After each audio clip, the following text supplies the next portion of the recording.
नमस्ते. तर आज मी नवीन रेसिपी घेऊन आलेली आहे, ऋषी पंचमीची भाजी. चला आता आपण रेसिपीला सुरुवात करूया.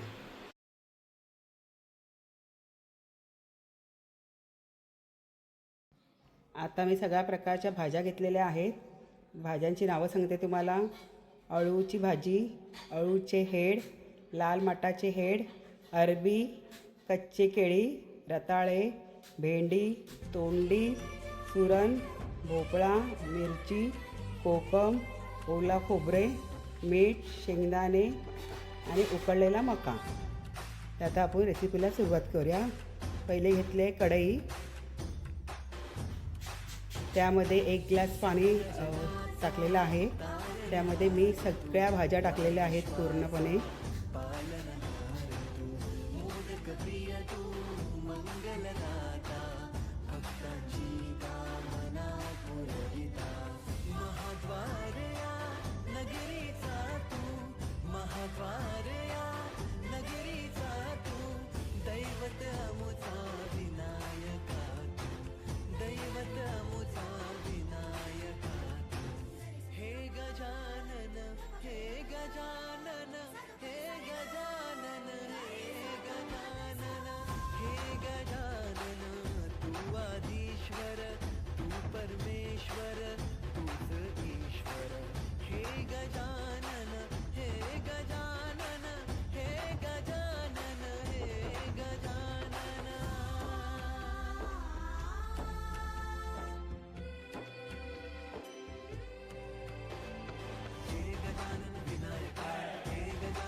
प्रकारच्या भाज्या टाकून झाल्यानंतर मी कोकम मिरची टाकते आहे.